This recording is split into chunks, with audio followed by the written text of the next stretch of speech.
कल लास्ट में हमने स्तंभक के बारे में पढ़ा था।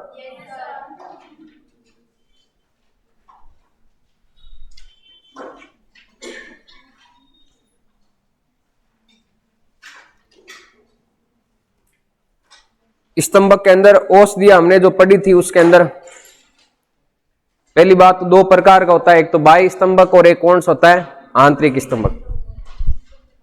बाह्य स्तंभक के अंदर हमने लिखा था, जब भी अच्छे लोग होते हैं उनको हम एस्ट्रीजेंट्स कहते हैं ना, और वो बाहर जाते हैं तो अपने साथ में क्या ले जाते हैं, टिफिन। टी से हो जाएगा टिंचर आयोडीन और फी से हो जाएगा फिटकरी उसके अंदर। फिर आपके आंतरिक स्तंभक के अंदर क्लास में खड़े रहते हैं, तो एक तो खड़िया कथा करते हैं तो कथा, और एक क्या हो जाएगा, अफीम हो जाएगा।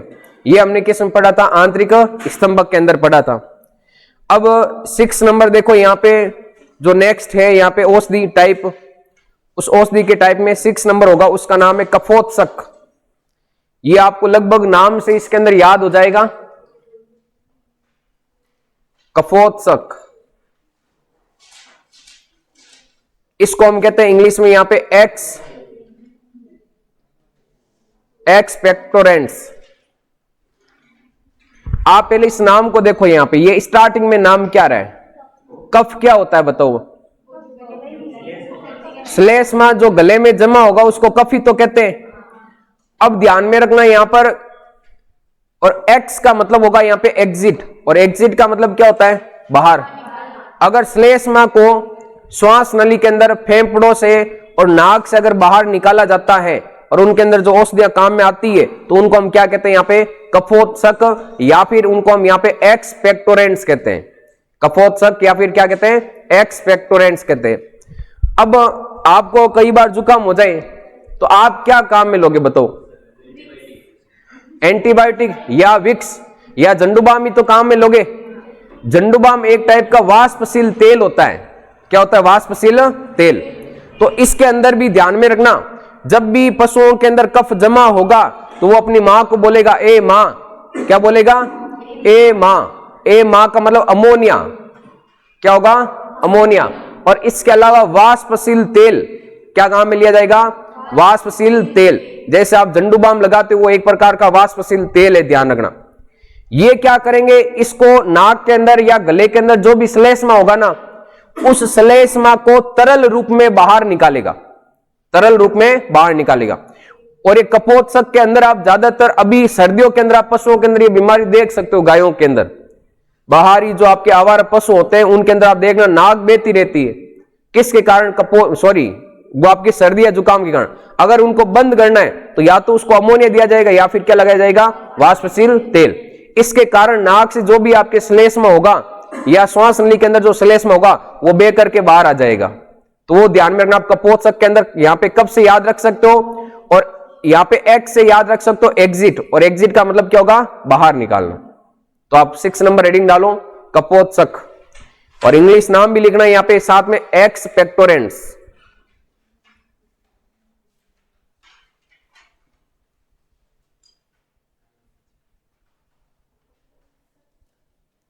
कफोत्सक या एक्सपेक्टोरेंट्स। इसमें लिखना है ये दवाइयां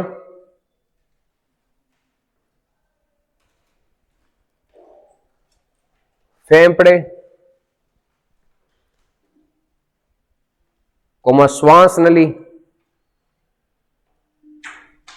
व नासा गुहा में जमे हुए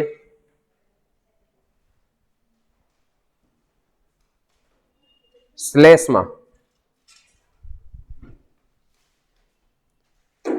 को बाहर निकालती है।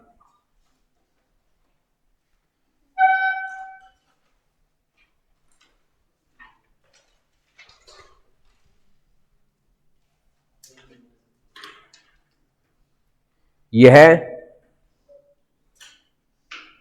औषधियां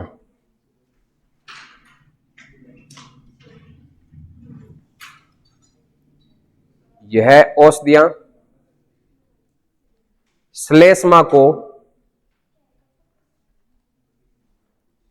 कपोत्सक, यह श्लेष्मा को पतला करती है।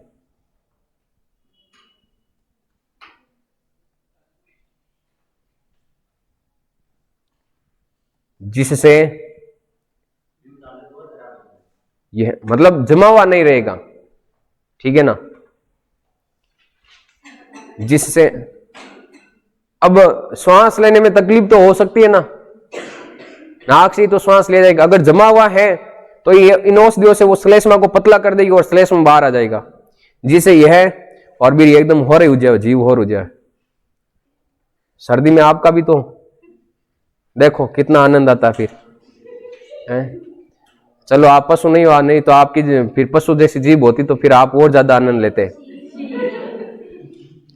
ठीक, क्या बचपन में आनंद लिया होगा आपने तो। अब चलो फोटो खींचने वाला तो नहीं था, लेकिन आजकल का टाबर होता तो आप स्नैप ले लेते।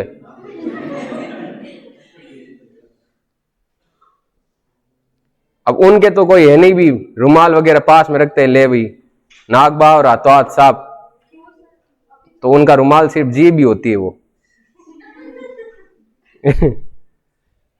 एग्जाम्पल लिखना आप, अमोनिया। अब आप ज्यादा उसको इमेज मत करो वो कैसे टेस्ट करती, आप सिर्फ लिखने का काम ध्यान रखो, ज्यादा सोचना नहीं। वाष्पशील तेल, यह बंद नाक को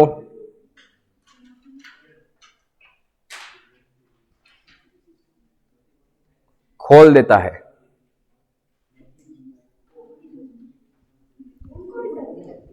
बिल्कुल, आप गली में अभी घूमे नहीं, आप किसी पशु के, आवारा पशु के पास में अभी जाकर देखना, गाय या गाय के पास में, ये आपको 100% मिल जाएगा नाक बेहते हुए उनके अंदर। ये तो अगर जमा हुआ है तो उसको बाहर निकालना है नाक से और उसको पतला करना पड़ेगा, तो वो जो भी औषधि होगी वो कौन सी होगी, कपोत्सक के अंदर आएगी।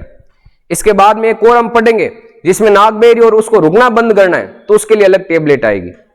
इसमें जमा हुआ है और उसको बाहर निकालना है, तब उनको हम कपोत्सक कहेंगे।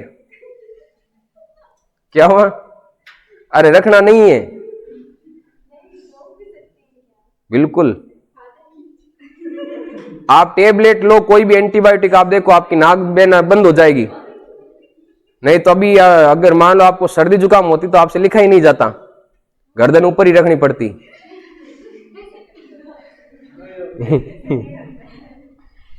कॉपी चिपक जाती बीच में से फिर।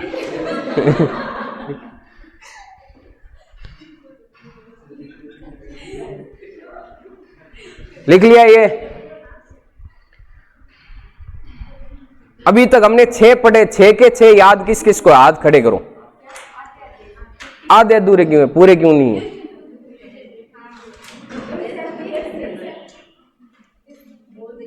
क्लोरमफेनिकोल किस में बताओ? क्लोरमफेनिकोल प्रतिजैविक एंटीबायोटिक के अंदर। मैंने बताया था एंटीबायोटिक में या तो माइसिन या इन ये नाम मिलेगा, लेकिन क्लोरमफेनिकोल के अंदर कोई माइसिन या इन नाम नहीं है, ध्यान रखना। अरंडी का तेल किसमें था? रेचक के अंदर, मध्यम रेचक के अंदर। और इसबगुल किसमें था बताओ? हल्के रेचक के अंदर। बताओ एंटीसेप्टिक कौन सी औषधियां होती है, किस टाइप की होती है? जीवाणुओं को, वर्दी को रोकेगी, नष्ट नहीं करेगी, वो एंटीसेप्टिक होगी। और डिसइंफेक्टेड,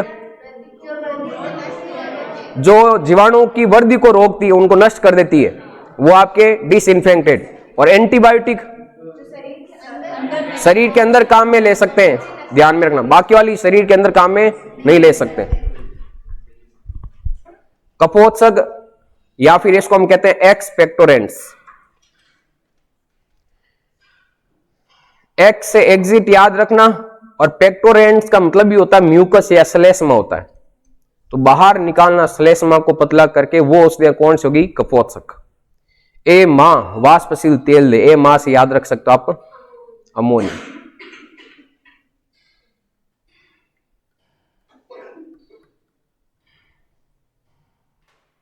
लिख लिया ये? एक मिनट, क्या हो गया इसको?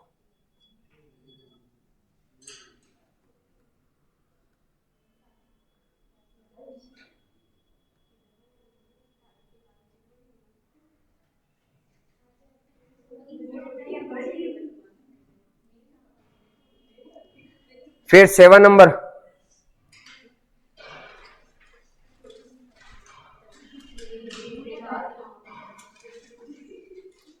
Anti expectorants.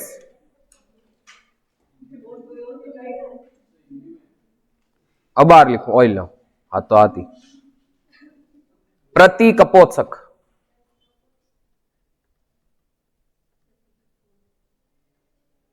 उसका अपोजिट कार्य करेगा, वो जमे हुए को बाहर निकालेगा और ये बाहर निकलने वाले को रोकेगा, जिसे आप लिख सको एकदम सही तरीके से बिना कोई टेंशन के, कोई भार नहीं होगा। फिर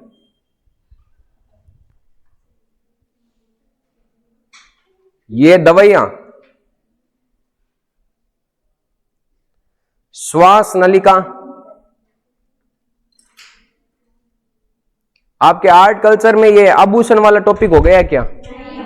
नहीं हो पढ़ा है क्या पहले कभी? चलो ठीक है।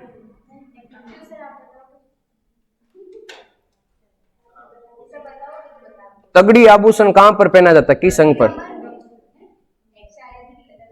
फिक्स है, कमर पर। श्वास नलिका व नासा गुहा में बहने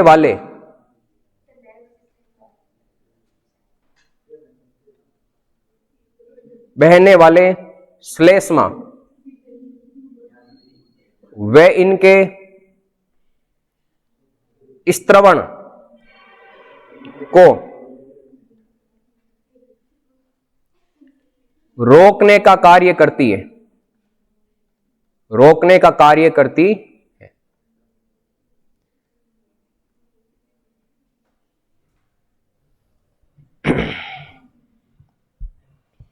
रोकने का कार्य करेगी। लिख लिया ये? अब मान लो कि भी ये दवाइयां श्वास नलिका व नासा गुहा में बहने वाले श्लेष्मा व इनके स्त्रवण को क्या करेगी? रोकने का कार्य करेगी। अब मान लो आपकी नाक बह रही है और अचानक से आपकी नाक बहना रुक जाए तो आपको अलबेला लगेगा। क्या लगेगा? अलबेला लगेगा। और कई बार आपने देखा होगा नॉर्मली बुखार या फिर थोड़ा बहुत सर्दी जुकाम होता है तो गांवों के अंदर थोड़ा बहुत अफीम मतलब अमल का तुस भी तो देते हैं ना, गर्म करके, खांसी वगैरह होती है तो इसमें आपकी नाक को बहने से रोकना है तो एक तो अफीम याद रखना है। और अफीम किस में था बताओ? स्तंभक के अंदर। और वो भी कौन से स्तंभक? आंतरिक स्तंभक के अंदर या बाहरी स्तंभक? आंतरिक स्तंभक। अफीम और इसके अलावा आपको अलबेला लगता है मतलब बेलाडोना, बेलाडोना। ये बेलाडोना एक टाइप का फल टाइप में समझ सकते हो, इसके बीज है वो काम में लिए जाते हैं। बेलाडोना, ये ध्यान रखना। मानव का दंत सूत्र किस किस को पता है? बताओ। 21 हो गया इतना? बटे में क्या लिखेंगे? 21 हो गया पूरा, इंटू 2 यही होगा। तो बताओ ये पहले दांत कौन से होंगे? ये कौन से होंगे? ये कौन से होंगे? और ये कौन से होंगे? आपको पता होगा हमने दांतों की संख्या लिखी थी स्टार्टिंग में। गाय, भैंस और बकरी के अंदर कितने दांत होते हैं? हमारे अंदर भी 32 ही तो होते हैं। अब कल हमने पढ़ा था, आपको पता होगा कि जो दांत होते हैं ना, सबसे पहले उनके अंदर भी कर्तक दांत, रत्नक दांत जुगाली करने वालों के अंदर क्या होते हैं? अनुपस्थित, जिनको हम कील के दांत भी तो कहते हैं। और आपको पता होगा ये कर्तक दांत संख्या में टोटल होते हैं आपके 8, मतलब 4 जोड़ी होते हैं ना, 4 जोड़ी होते हैं। तो इसका मतलब जब हम, और ऊपर वाले जबड़े में आपको पता होगा कि जो कर्तक दांत होते हैं वो अनुपस्थित होते हैं, नीचे वाले जबड़े में होते हैं, है ना। तो ये ध्यान में रखना, 2 यहाँ पे लिखा है ना, तब इसको 2 से गुणा करेंगे तो 4 बटे कितना हो जाएगा? 4। मतलब नीचे वाले जबड़े में भी 4, ऊपर वाले जबड़े में भी 4। तो ये ऊपर वाली संख्या किसको बताएगी? ऊपर वाले जबड़े को। और नीचे वाली संख्या किसको बताएगी? नीचे वाले जबड़े को। तो यहाँ पे अगर पशु की बात करें तो ये बट्टे में ऊपर जो आएगा वो तो ऊपर वाले जबड़ों में दांतों की संख्या, और नीचे जो आएगा वो आपके नीचे वाले जबड़े में दांतों की संख्या। तो यहां पर ध्यान में रखना, यहां पर हम क्या लिखेंगे, 4 लिखेंगे। अब फिर नेक्स्ट आगे हम बात करें, ये तो एक हो गया पहला, कौन से, कर्तक। रत्नक की बात करें तो रत्नक के अंदर आपको पता होगा जीरो और जुगाली करने वाले जानवरों के अंदर अनुपस्थित होते हैं ये दोनों ही। जो मांसाहारी होते हैं उनके अंदर ये पाए जाते हैं कील के दांत, या फिर इनको हम रत्नक दांत कहते हैं। फिर इसके बाद में आपको पता होगा नेक्स्ट अग्र चवर्णक होते हैं ना, इनकी संख्या कितनी कितनी होती है, 6 मतलब 3/3 होगा।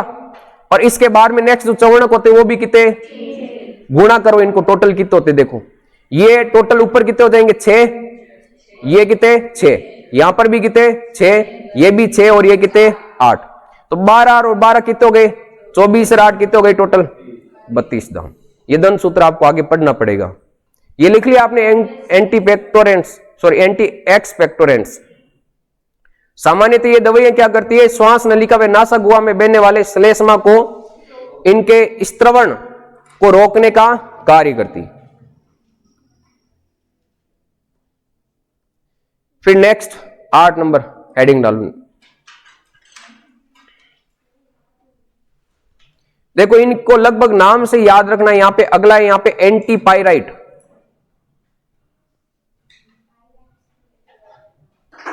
एंटीपायराइटिक। यहां पर देखो एक नाम आ रहा है, आप ई को हटाओ तो यहां पे नाम क्या बनेगा, इतना सही है, ये इतना सा नाम, अगर ई हटाओ तो बीच में से, और इतना सा नाम आपको ये पढ़ना, इसमें से ई हटाना है, पारा। सामान्यतः पारा या फिर जो आपके तापमापी होता है उसमें क्या भरा होता है, पारा ही तो होता है। और तापमापी को काम में कब लेते हैं, बुखार आने के टाइम ही तो काम में लेंगे ना यहाँ पे।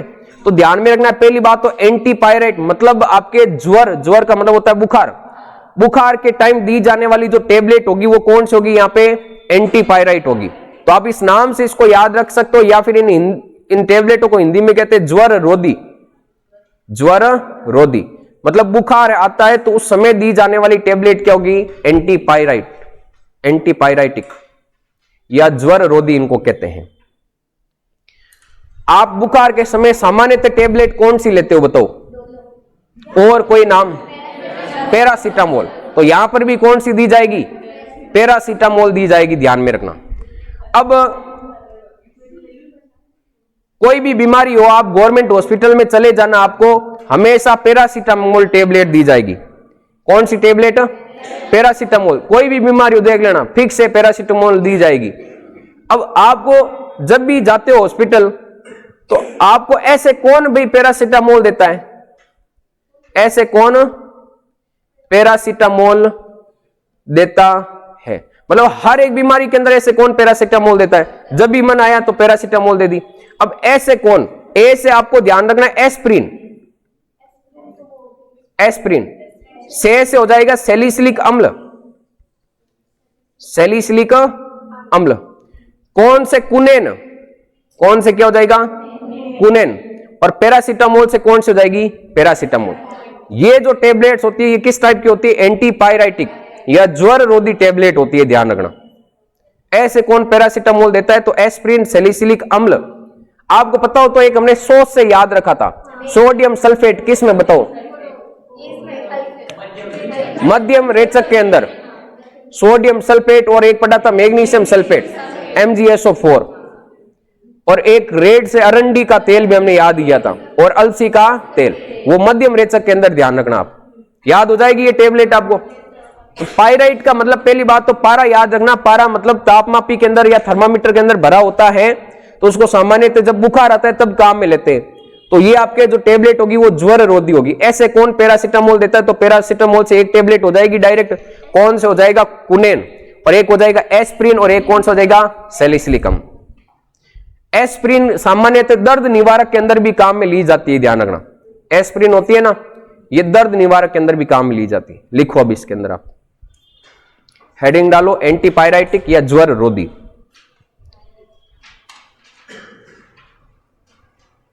ये दवाइयां ताप कम करती है, ताप को कम करती है।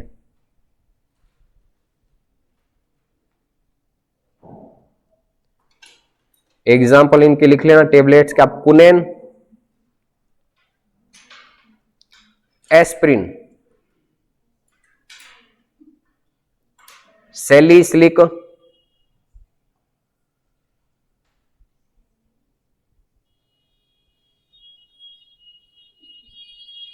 सैलिसिलिक अम्ल, सैलिलिक लिख दिया, यहाँ पे सैलिसिलिक होता है, सैलिसिलिक अम्ल। और एक हो जाएगा शॉर्ट में आप पैरासीटामोल को पीसीएम लिख सकते हो, पैरासीटा।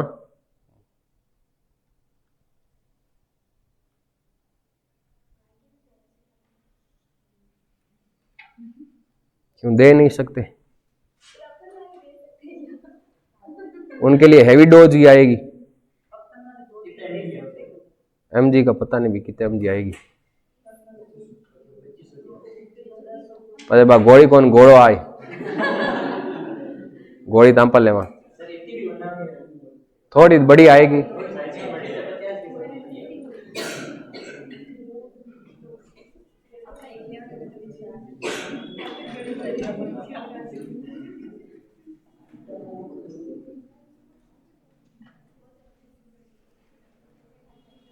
लिख लिया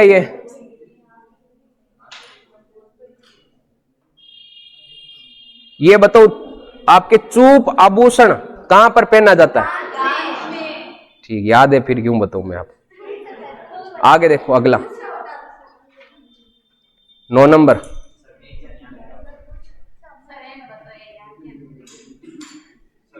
एंटीडोट्स। एंटीडोट्स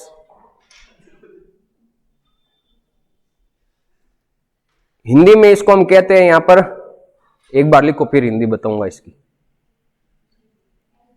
एंटीडोट्स नाम सुना है क्या किसी मूवी के अंदर? किस मूवी में? क्रिस मूवी में। एंटीडोट्स का बताओ उसमें क्या मतलब निकला वहां पर? कोई भी जहर के प्रति कोई अगर औषधि बनाई जाती है तो उसको एंटीडोट्स कहते हैं।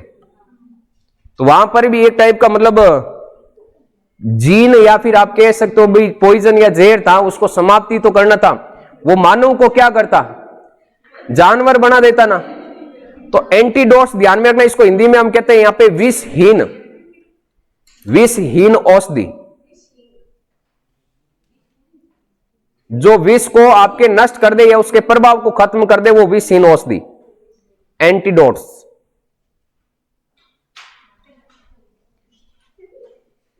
लिखो आप इसमें, यह दवाइयां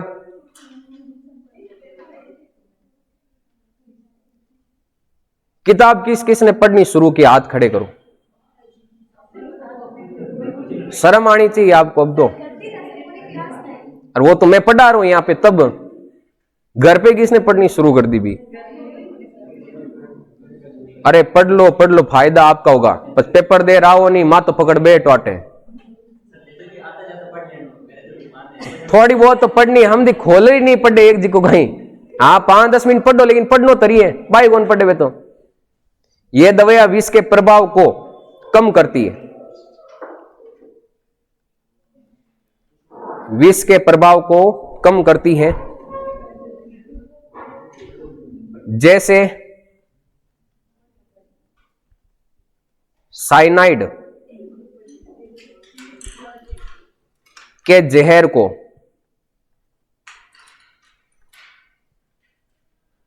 कम करने के लिए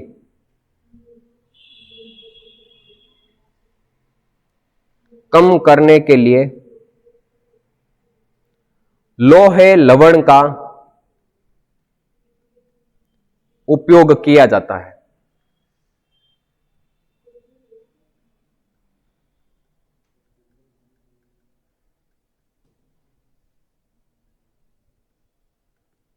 और एग्जाम्पल आप लिख लेना इसमें एंटीडोट्स के अंदर, पोटेशियम,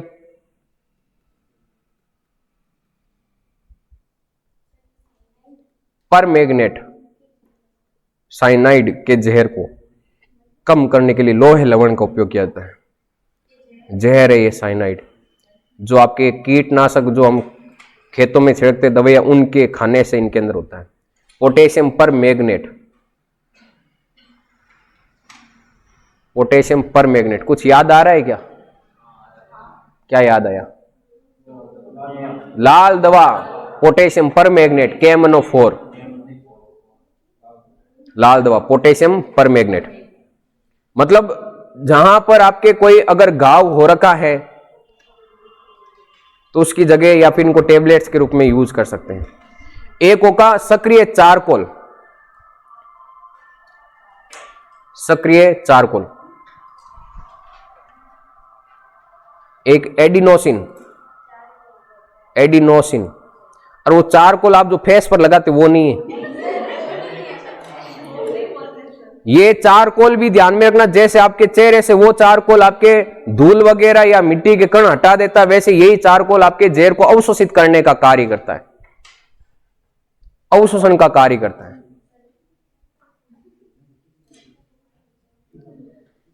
ये जो पोटेशियम परमैंगनेट है ना, पोटेशियम परमैंगनेट लाल दवाई तो है ये, तो जहां पर सांप ने अगर काटा है तो उस स्थान पर अगर इस पोटेशियम परमैंगनेट का उपयोग करते हैं ना तो कई मात्रा तक उसके जहर को आपके कम किया जा सकता है। ध्यान रखना, ज्यादा प्रभाव नहीं होगा।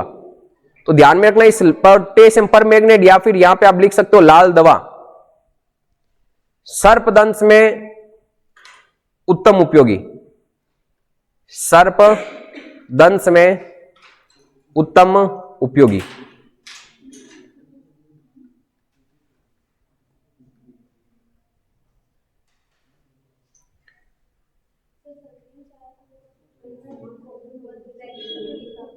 और ये तो ऐसे बना दिया, साफ कर दो, और क्या इसमें।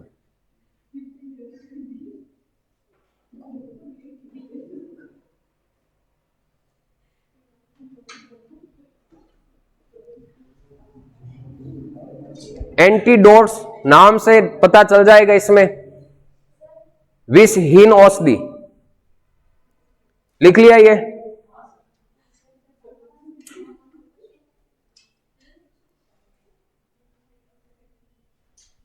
लिख लिया सबने?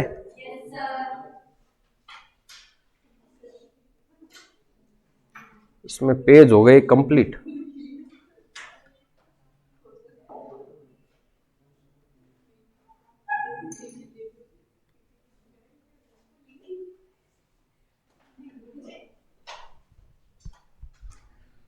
देखो भाई आगे इसमें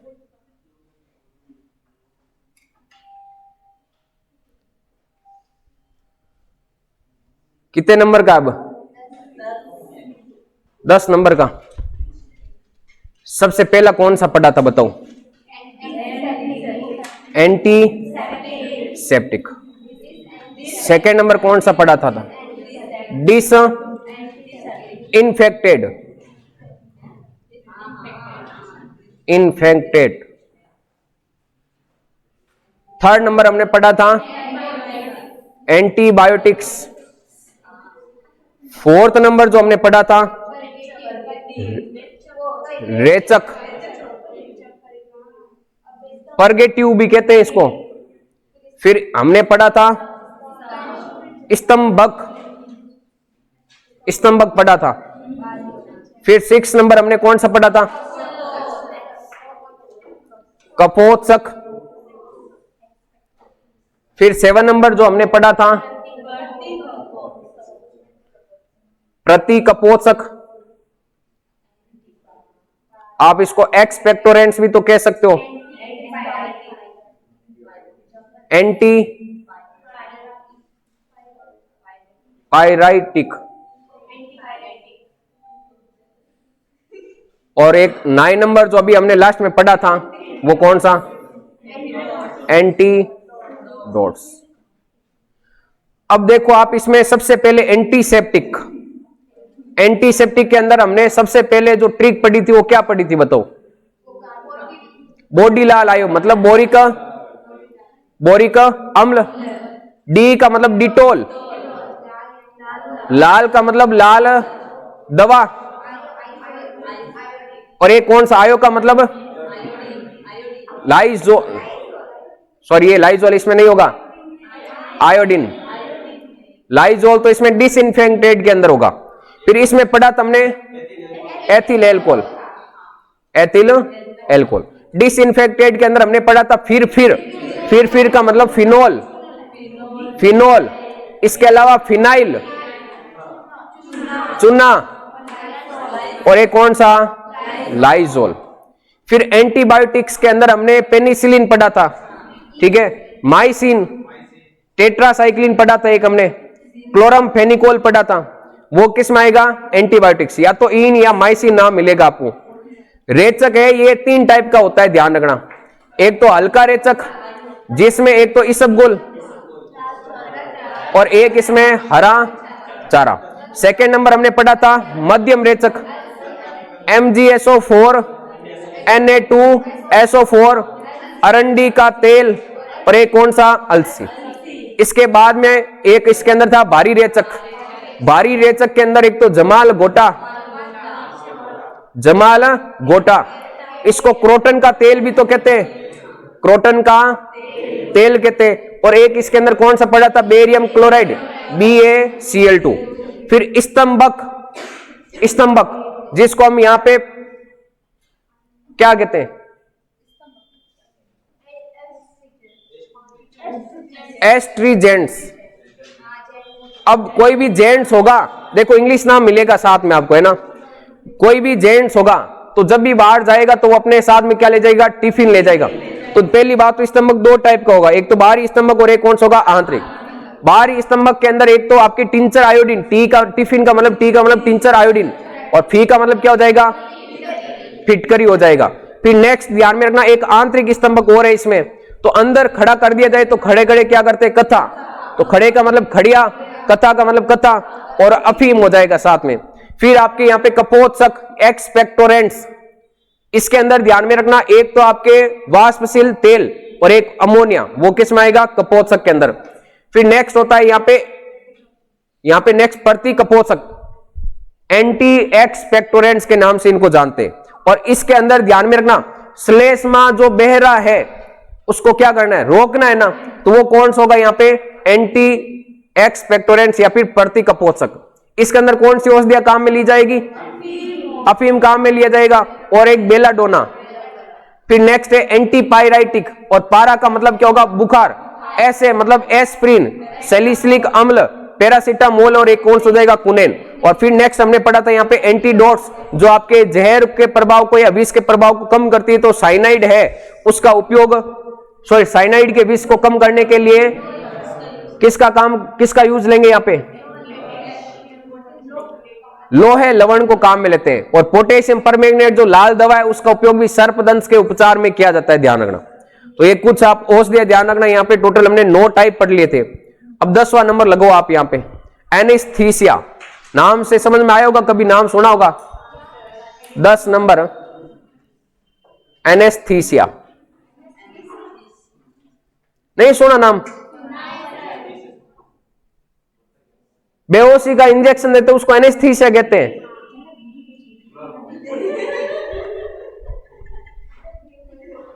एनेस्थीसिया, जो बेहोशी का इंजेक्शन देते हैं उसको एनेस्थीसिया कहते हैं। निश्चेतक, आपको चेता नहीं है, निश्चेतक।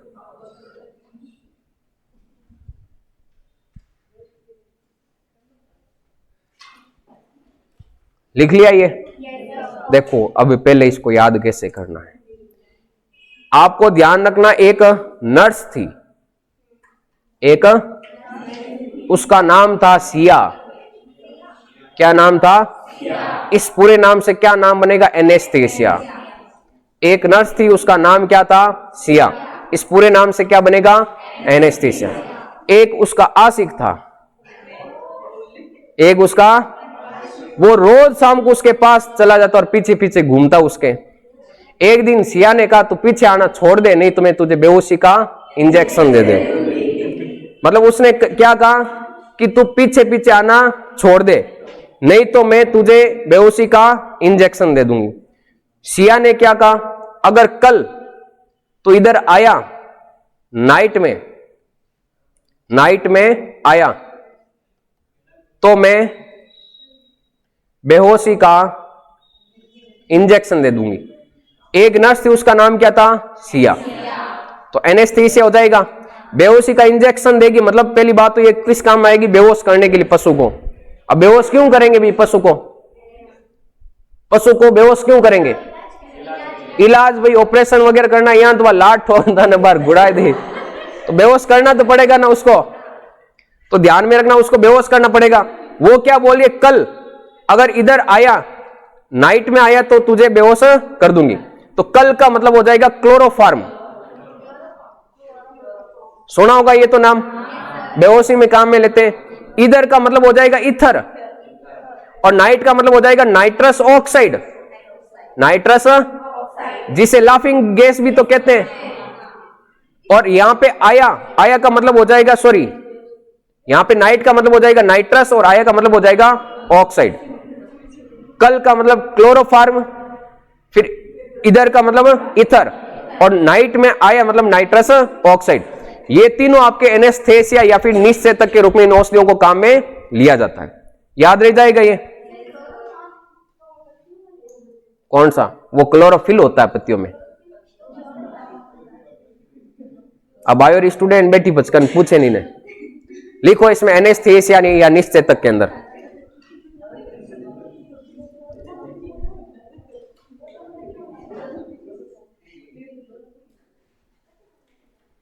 इस प्रकार ये रहने दो, कल लिखूंगा, एक बार किताब खोल देता हूं मैं आगे।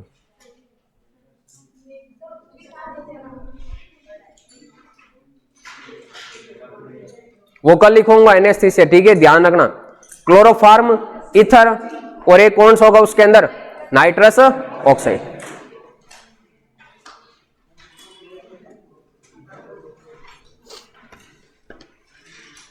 कल हमने लास्ट में जो डेंत्यूपुर या डेंटल पेड हमने पढ़ा था, ये अस्थायी दांत ही तो पढ़ने है ना, बाकी पढ़ लिया था हमने।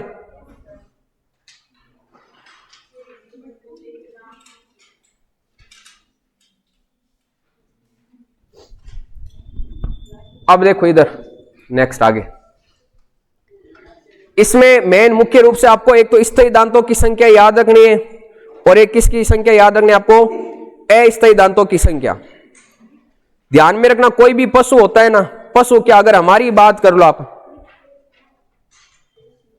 हमारे जीवन के अंदर बारवा एक बार होता है या दो बार होता है? एक बार ही होता है ना, बारवा एक बार ही तो होता है, या दो बार होता है हमारा बारवा?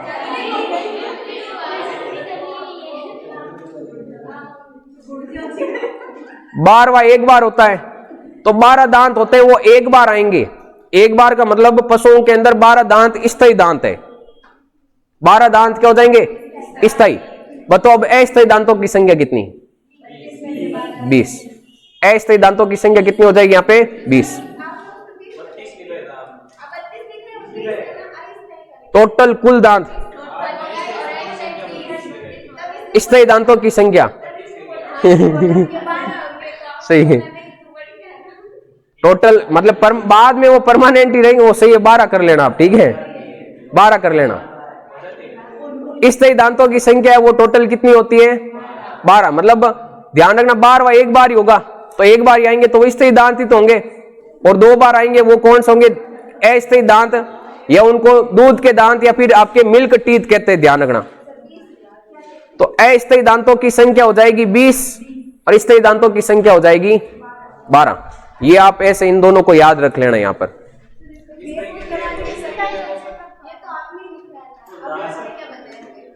क्या?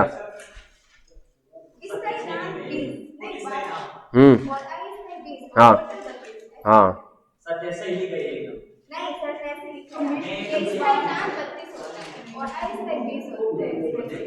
स्थायी दांत वहां पे 12 करो आप, 32 की जगह।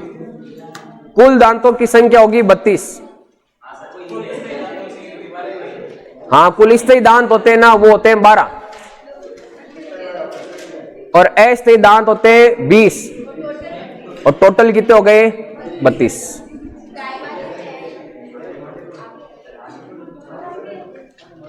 अब देखो भाई आगे इसमें यहां पर अस्थायी दांत का लिख रखा है कि इन्हें दूध के दांत या मिल्क टीथ भी कहते हैं। ये दांत जन्म के समय या जन्म से 1 माह के अंदर निकल आते हैं। तो पहली बात तो आपके जो अस्थायी दांत होते हैं वो कब निकलते हैं? दोनों कंडीशन इसमें दे रखी है, जन्म के समय और एक जन्म के 1 माह के अंदर। कुछ पशुओं के अंदर जन्म के समय आपके अस्थायी दांत होते हैं, सारे नहीं होंगे, कुछ दांत होंगे 2-3 जिनको हम सेंटर पार्ट्स आगे वाले कहते हैं, और आपके कुछ दांत होते हैं जो आपके 1 माह के अंदर निकलेंगे। यहां पे बाद में ये दांत गिर जाते हैं और इनके स्थान पर कौन से दांत आएंगे? स्थायी दांत आएंगे यहां पर ने। फिर नेक्स्ट अगला दे रखा है यहां पे स्थायी दांत, जिनको हम परमानेंट टीथ कहते हैं। ये दांत अस्थायी दांतों के गिरने के बाद उसके स्थान पर उगते हैं, लेकिन चौर्णक दांत भी कौन से होते हैं? स्थायी। चौर्ण जो दांत होते हैं सबसे लास्ट में ही तो आएंगे। ये ध्यान में रखना, दांत होते हैं ये कभी भी अस्थायी के अंदर काउंट नहीं होंगे, हमेशा किस में आएंगे? स्थायी दांतों के अंदर आएंगे। अगला है यहां पे भरा हुआ मुख। भरा हुआ मुख का मतलब होता है कि मुख के अंदर सारे दांत उपस्थित हैं, तो उसको हम क्या कहते हैं? भरा हुआ मुख। जब पशु के मुख में सभी स्थायी दांत निकल आते हैं तो उस अवस्था को क्या कहते हैं?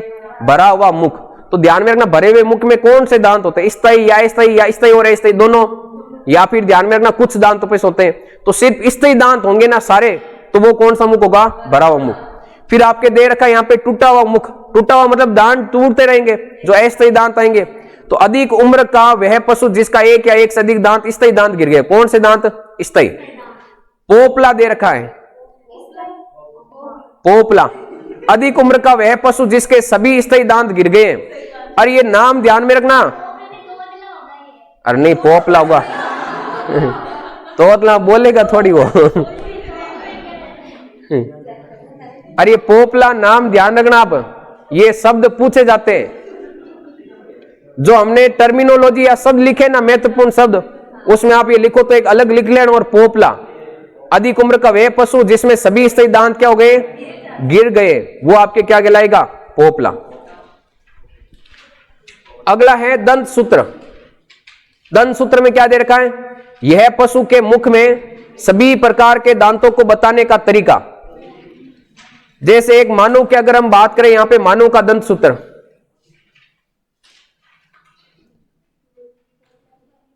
मानव का जो दंत सूत्र होता है ना, आप देखो उसको किस तरीके से लिखते हो? आई अपॉन आई। आई का मतलब क्या हो जाएगा? इंसीजर या कृतक दांत। मानव में यह कृतक दांतों की संख्या होती है 2/2। मतलब ये बट्टे में ऊपर वाला जो नंबर होगा ये ऊपरी जबड़े की संख्या को बताएगा। किसको बताएगा? ऊपरी जबड़े की संख्या को। और नीचे वाला किसको बताएगा? निचले जबड़े की संख्या को। फिर आई के बाद में सी, कैनाइंस, C/C। इनकी मानव के अंदर संख्या होती है 1/1, ये ऊपर वाले जबड़े में और ये नीचे वाले। इसके बाद में हम लिखते हैं PM/PM, मतलब प्रीमोलर। क्या होता है? प्रीमोलर, जिसको हम अग्रचौर्णक कहते हैं। इनकी संख्या होती है 2/2। इसके बाद में होता है मोलर, M/M, इसको लिखते हैं 3/3। और पूरे को कोष्टक में बंद करके किससे मल्टीप्लाई करते हैं? 2 से। तो ऊपर भी 16 दांत और नीचे भी कितने हो जाते हैं? 16। तो ये आपको इंसीजर, कैनाइंस, प्रीमोलर और मोलर, मतलब कर्तक, रत्नक, अग्रचौर्णक और मानव वाला ये फॉर्मूला याद रखो। आपको इसमें पशुओं वाला आसानी से याद हो जाएगा। आपको पता होगा कल हमने जो दांत पढ़े थे, सबसे पहले आपके कर्तक दांत, उसमें कर्तक दांतों को हमने 4 भागों में बांटा था। 4 भागों में। सबसे पहले केंद्रीय, सेंट्रल, फिर मिडल, फिर लेटरल, फिर कॉर्नर। आपको याद रखना है मांगीलाल। मांगीलाल ML हो गया। मांगीलाल, मांगीलाल चौका है और कोने में बैठा है। C का मतलब हो जाएगा सेंट्रल, मतलब केंद्रीय। M का मतलब हो जाएगा मिडल, मध्य में। और लेटरल, और ये आपके कॉर्नर, मतलब सबसे लास्ट में। ये ध्यान में रखना, ये सेंट्रल का पूछा गया, तभी सेंट्रल जो दांत होते हैं वो कहां पर होते हैं? सामने होते हैं या पीछे की साइड में होते हैं? ये आपके अभी जो फूड सेफ्टी ऑफिसर का एग्जाम था 2023 के अंदर शायद, उसमें ये क्वेश्चन पूछा गया था सेंट्रल का। तो ध्यान में रखना, ये इंपॉर्टेंट है, नाम इसमें छोड़ने नहीं हमें कोई भी। तो इसमें देखो अब दंत सूत्र क्या कह रहा है इसके अंदर। पहली बात तो ये दांतों को बताने का तरीका है, और दंत सूत्र में दांत है वो बाई दाई व बाई एक तरफ के दांतों को ही दर्शाते हैं। जैसे कि ये मान लो आपके जबड़ा है, ये दोनों ऊपर वाले जबड़े हैं। अब इसमें जब दंत सूत्र पढ़ेंगे ना हम, तो ऐसे पढ़ेंगे, इसमें आधे वाले जबड़े का पढ़ेंगे, आधे जबड़े के यहां पे इधर वाले दांत लिखेंगे, और ऊपर वाले दांत लिखेंगे तो वो ऊपर आएगा बट्टे में, और नीचे लिखेंगे ये नीचे बट्टे में आएगा, और इसको 2 से मल्टीप्लाई कर देंगे, इधर भी तो हो जाएगा ये पूरा। तो इस प्रकार से दंत सूत्र लिखा जाता है। जबड़े का, दोनों जबड़े का मान लो 1/4 भाग, 1/4 भाग लिखते हैं, तब टोटल जबड़े का यहां पे निकलेगा। अब दंत सूत्र के अंदर आप देखो इसके अंदर क्या दे रखा है, डिलीट कैसे होगा ये। अब दंत सूत्र दे रखा है यहां पे I/I, C/C, PM/PM और M/M। I का मतलब इंसाइजर या कर्तक दांत, C का मतलब कैनाइन कील दांत होते हैं या रत्नक बोलते हैं हम, प्रीमोलर या अग्र चौणक, और मोलर कौन सा हो जाएगा, चौणक दांत। साधारण रूप से, साधारण भिन्न के रूप में लिखे दंत सूत्र में अंश, अंश और हर होता है ना, गणित में पढ़ा होगा, वही दे रखा। कभी अंश मतलब ऊपर वाला ऊपरी जबड़े को, नीचे वाला किसको बताएगा, यहां पे नीचे वाले जबड़े को बताएगा। अब यहां पे दंत विन्यास, दंत विन्यास मतलब दांतों की व्यवस्था। गाय, भैंस, भेड़, बकरी के मुख में अस्थायी तथा स्थायी दांतों का व्यवस्थापन निम्न प्रकार है। ये यहां पे दे रखा दंत सूत्र। सबसे पहले दंत सूत्र कौन सा है। अब देखो आप यहां पे बात याद रखने की है, यहां पे क्वेश्चन पूछा जा सकता है, तो इसके अंदर सबसे पहले आपको ध्यान रखना है, जैसे यहां पर पहला होता है I/I, क्या ऊपर वाले जबड़े में आपके यहां पर इंसीजर या कर्तक दांत होंगे क्या, ऊपर वाले जबड़े में देख लो स्थायी दांतों में संख्या होगी क्या, इसका मतलब कर्तक दांत होंगे वो हमेशा क्या होंगे, अनुपस्थित रहेंगे ऊपर वाले जबड़े में। नीचे वाले जबड़े में देख लो नंबर सेम है इनका। ये हम जो पढ़ रहे हैं ना दंत सूत्र, ये जुगाली करने वाले जानवरों का पढ़ रहे हैं, वो हमने पहले पढ़ लिया। तो जुगाली करने वाले जानवर कौन कौन से, इसमें जो कैनाइन्स होते हैं जिनको हम कील दांत कहते हैं, वो हमेशा क्या होंगे, अनुपस्थित होंगे। आगे देखो, अब इसमें अग्र चौणक के दांत उपस्थित होते हैं, लेकिन चौणक दांतों की संख्या अस्थायी दांतों में काउंट नहीं की जाती, ये ध्यान रखना। क्वेश्चन आ सकता है सत्य असत्य के अंदर भी आ सकता है, यह ऑप्शन के अंदर पूछा जा सकता है अस्थायी दांतों में किन की संख्या होती है या किसकी नहीं होती है। तो इसमें ध्यान में रखना, ये पीछे वाले जो दांत होते हैं इनको हम कहते हैं चौणक दांत, ये अस्थायी दांतों में अनुपस्थित होते हैं। अब आप अगर इस फॉर्मूले को देखोगे ना, यहां पर इसके अंदर पहले लिख रखा है 0/4, फिर 0/0, फिर 3/3, फिर 0/0। अगर इसको 2 से मल्टीप्लाई करोगे आप, तो ऊपर वाले जबड़े में आप देखोगे टोटल कितने दांत, 6, नीचे वाले जबड़े में 8 और 6 कितने हो गए, टोटल 14। टोटल दांतों की संख्या कितनी, 20, मतलब अस्थायी दांत टोटल कितने हो गए, 20। याद रहेगा। अब कौन से है दांत वो उपस्थित, ध्यान तो रहेगा नहीं यहाँ पे। अब अगर स्थायी दांतों की बात करें यहां पर, तो स्थायी दांतों में देखो 0/4, 0/4, फिर यहां पे 0/0, और फिर है यहां पे 3/3, और फिर अगला है 3/3। तो इसको 2 से मल्टीप्लाई करेंगे तो ऊपर कितने हो रहे टोटल, 12, और नीचे टोटल कितने हो रहे हैं यहां पर, 14 और 6 टोटल कितने, 20। दांतों की संख्या कितनी, 32। अब यह भी ध्यान रखना, स्थायी दांतों में ऊपर वाले जबड़े में कितने दांत होते टोटल, और नीचे वाले जबड़े में कितने, 20, क्योंकि इसके अंदर जो कर्तक दांत होंगे वो क्या होंगे, यहां पे एब्सेंट होंगे, अनुपस्थित होंगे। याद रहेगा। एक क्वेश्चन पूछ लेता हूं आपको, ये हटेगा तो नहीं, इसको हटाना पड़ेगा। क्वेश्चन ये है, 5 साल का पशु है, जिसको आता है वही हाथ खड़े करना। 5 साल का पशु है, उसके सींग में वलयों की संख्या कितनी होगी, जिसको पता है वही हाथ खड़े करना। 5 साल का कोई पशु है, उसके सींग में वलयों की संख्या कितनी होगी। हाँ रामलाल बता। हाँ 4, हाँ 3 होगी। 5 साल का पशु है, ध्यान में रखना, पहला जो वलय बनेगा ना वो 3 साल में बनेगा, मतलब पहला वलय 1 बना और उसके बाद में प्रत्येक साल एक एक वलय बनता जाएगा। जब 4 साल का हुआ तब एक वलय और बना, 5 साल का हुआ तब एक वलय और बना, टोटल वलयों की संख्या कितनी? 3। और अगर मान लो आपको ऐसा पूछ ले क्वेश्चन, किसी पशु के सींग में टोटल 4 वलय है, तो बताओ पशु कितने साल का है? 6 साल का। मतलब 2 ही तो जोड़े हैं ना हमने, तो जो साल दे रखा है ना उस साल में से 2 घटा लो, वो उतने वलयों की संख्या। और अगर वलय दे रखे तो उसमें 2 जोड़ दो, वो उतने साल का पशु हो जाएगा। तो दोनों टाइप का आप क्वेश्चन ध्यान रखना, ये पूछा जा सकता है, ऐसा कंफ्यूजन मत होना। ठीक है, बाकी कल करेंगे इसमें।